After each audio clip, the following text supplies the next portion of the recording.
Hello Gunpla fans, this is Joe of Joe's Gunpla checking in once again, this time with a video response to Ed's video on the 00 Gundam Reviews V2 YouTube channel. Ed explained his history of how he got into Gundam and Gunpla, and gave a very heartfelt explanation of what Gundam means to him. He then poses the question, what does Gundam mean to you? That's a really good question. Like Ed, Gundam holds a very special place in my heart.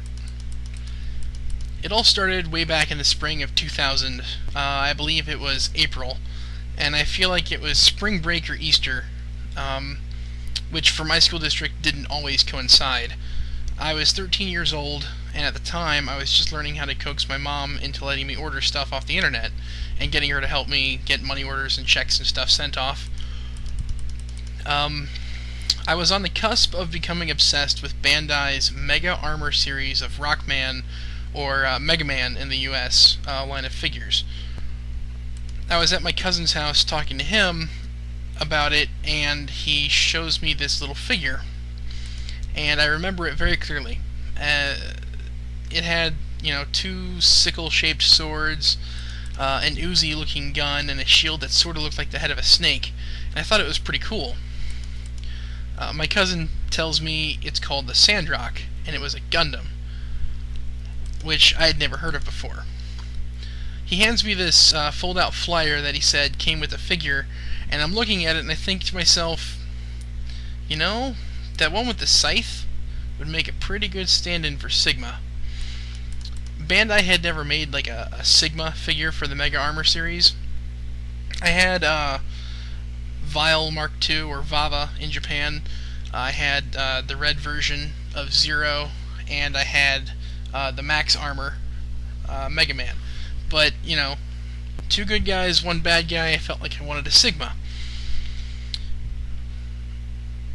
So, I was going to try and make a Sigma figure myself, but I figured this Scythe guy, this Scythe figure, would do just fine. My cousin then tells me that the figure he has was actually a model kit, and you have to build it. And I thought that was pretty cool, seeing as I like Legos and constructs, and I like that aspect of the Mega Armor Rockman figures. You had to cut off and trim the armor pieces and put them around a body. He continued to tell me about the anime series Gundam Wing that had been airing on Toonami. I was late to the party by about 4 weeks, and he said it was about halfway through the series already, but if I wanted to try and catch up, I could watch it on Saturday mornings during the Toonami Rising Sun, because they were only on like episode 5 or something like that. I looked over the flyer again, and I started to immediately fall in love with some of the other designs. I knew that I had a predisposition to becoming obsessed and extremely focused on things if an interest was sparked, as per my previous obsession with Beast Wars Transformers, in which I collected every single figure from the entire line except the original Rat Trap. So I told myself I wasn't going to let that happen with this Gundam thing, because I wanted to focus on Rockman figures. Yeah, that worked out great, let me tell you. So anyway, that Saturday I watched Gundam Wing on the Rising Sun. Sure enough, it was episode 5, Relina's Secret. And I have to say, if you're going to watch Gundam Wing for the first time, and if you're going to end up missing a few episodes, I would say episode 5 is the place to start. I was hooked instantly. You're introduced to these 5 rebels in souped-up robots fighting against a corrupt government, a mysterious organization, a princess who didn't know she was the heir to a pacifist kingdom, and some guy named Trace who is clearly a boss.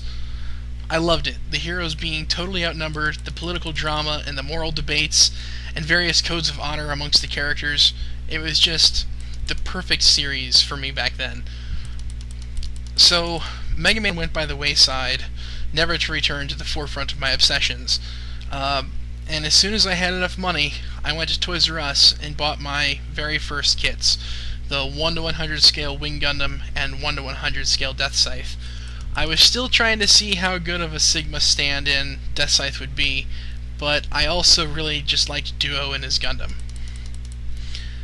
So that's kind of the beginning of my tale with Gundam. I have tons of other stories, but I don't want this to run too long. Uh, but I still need to answer the question, what does Gundam mean to me? It means a lot. Gundam and Gunpla are sort of my anchor. From the end of 8th grade through most of high school, I was kind of a loner. Um, I had friends, but no one I really hung out with. But Gundam was always there. I always had a kit to build and then play with. Yeah, I played with my kits. I don't care what anyone says about it. That's what toys are for, to amuse oneself, and it amused me. Anyway, like I said, I was an introvert. And I just didn't have anyone locally that I could share my interest with. And I stumbled upon a store online that also happened to have a message board attached to it called Gundam Shop. And I fell in quickly with a crowd there. Like I said, not knowing anyone locally who also liked Gundam, it was great to finally have people to connect with, even if it was just over the internet. High school itself wasn't very stressful for me most of the 4 years I was there. But my family life and such wasn't the greatest. Most of my family actually outright made fun of my interest in Gundam. My father's side of the family are all very crazy outdoorsy types who love to camp, hunt, and fish. And I just don't have an interest in that kind of stuff. I had nothing against it, I just don't feel so enthusiastic about it. My cousin that introduced me to Gundam and his older brother quickly grew out of it before Gundam Wing gave way to any of the new Gundam shows. And my parents and my grandma would often scold me for wasting money on the hobby. Of course, they had no problem at all with my brothers spending money on guitars or hunting equipment or whatever they wanted. So I sort of felt like an outcast in my own family. One memory especially stands out in my mind about being chastised for my interest. In 2003, I think it was, I was working my first job, and I was paying my uncle installments for his Oldsmobile, his car.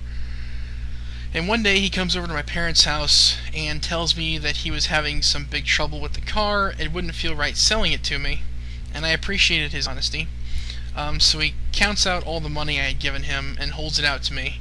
And as I went to take it from him, he pulls it back, looks me dead in the eye, and says, "And don't go wasting it on any of that Gundam shit either." I told him I wouldn't, and I took the money, and I didn't spend it on Gundam. But even through all that, I still loved Gundam and Gunpla. It made me happy, and that's what mattered most. It was a way for me to escape from drama. There's nothing stressful about opening a Gundam kit for the first time. There's nothing stressful about clipping and trimming the parts. There's nothing stressful about assembling and posing your newly built mobile suit. It's all very relaxing. So I never met other people that liked Gundam at school or work or anything. I really felt isolated. I had one friend who wasn't into Gundam at all, but he is the only person besides my fiancé to have ever bought a model for me. He actually bought me 3. A high-grade Universal Century gun cannon, a high-grade Universal Century Gyan, and the 1/144th Burning Gundam, or God Gundam. It was the one in the American packaging, with the black box that actually hangs on a peg, instead of the boxes we're all used to. And that was my friend Andy, who I met in 4th grade. He and I shared an obsession with Power Rangers, Beast Wars, Marvel and DC comic book heroes. If anyone remembers the 3¼ inch figures of the Mortal Kombat characters, we obsessed over those as well. And he was my one true geek friend that I knew I could share that side of me with and not feel ashamed.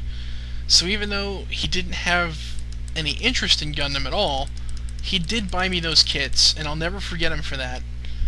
He and I sort of lost touch over the years after I moved from my hometown, and a few years ago he ended up taking his own life. But his memory, for me anyway, lives on in my 1/144th scale God Gundam, Um, it's one kit I would never ever get rid of, even for all the gold in China, even if it was falling apart, and even if it got smashed to bits, I'd keep the bits. It was the first kit that I actually trimmed up nice and neat off of the runners, and it was the first kit that I tried to paint completely and fully detailed like the box art. So, while in my real life, quote-unquote real life, I hadn't any friends that were interested in Gundam, I did make a lot of friends in the Gunpla community online, starting with the Gundam Shop forums. The guys from G-Shop aren't around anymore, and I've lost touch with the guys I used to talk to, but the community itself has flourished and grown on the internet, and I'm thankful that I have a lot of great people to share my interest with online. Especially, since I'm new to the YouTube community, it's nice to know that while I am just starting out and I don't have a lot of subscribers or anything yet, it's nice to know that I'm kind of joining the ranks.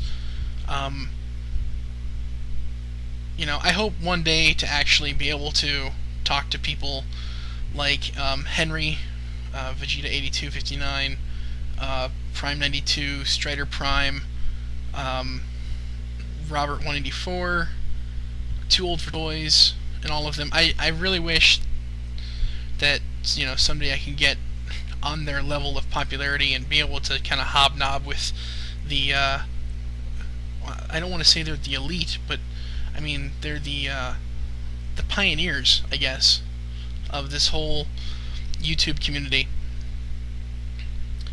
And and besides all them, I mean, I've met so many great people online. Timber New Type here on YouTube, he is a great guy. He's helping me with the Gundam Wing Revival project. He and his wife, she goes by Luna 2, and his brother, Sareth Lunger, and their friend, Master Slaptimus. If you guys don't listen to the shelflife.tk podcast, they're on iTunes. It's free. Listen to their stuff. Those guys are, number one, hilarious, and number two, it's just great to hear, that there is a family out there who has an interest in Gundam, and you can tell that they're all very close-knit together. It's an amazing community online. I'm a member of the Gundam forums. I'm a member at Mecha Talk. I do lurk at Gundam Eclipse. I lurk at the Gundam Australia forums. And just everywhere you go, there are people who are extremely obsessed, and people will bash each other for some pretty stupid reasons sometimes, but we're all Gundam fans, and we all stick together, even when we're fighting over whether or not we think Seed Destiny is the worst thing ever or not. So, I guess that's it. Gundam has just always been a constant in my life. Something I could hold on to that wouldn't change. It wouldn't judge me. It wouldn't leave me, and it wouldn't make fun of me. I just really enjoy the animes, and I absolutely love building the kits. And while I don't do any major customizations or scratch building, and I'm just now getting into fully painting my kits with spray cans, I still have a full appreciation for the engineering behind them. I really love just snapping them together and doing all the detail work. Whether it's painting the hydraulics or just the panel lines or painting in details that weren't molded in the right color or whatever. Gunpla is it's the one place where I can obsess over the little details, and it's all for the better, and no one's going to say that I'm worrying too much. I don't know, I kind of feel like I could never really put into words what Gundam and Gunpla actually means to me, but there you have it. It's a bit of insight. Ed, I want to thank you for sharing your story, and I want to thank you for being an inspiration for so many of us. If it wasn't for your outlook on life, I don't think I would have had the courage to start a YouTube channel. And if it wasn't for Vegeta 8259 or Henry, if it wasn't for him, I probably wouldn't ever have gone past hand brushing. Painting my kits by hand. I probably never would have even tried to get an airbrush or to use spray cans. And if it wasn't for this whole community, I don't know. I think I'd be a little lost, a little more depressed, I think, without so many people around to kind of share my interest with. So, I guess that's it. And I want to say, like I said, thank you again to Ed for sharing his story and what Gundam means to him. That's all from me. Until next time, happy building.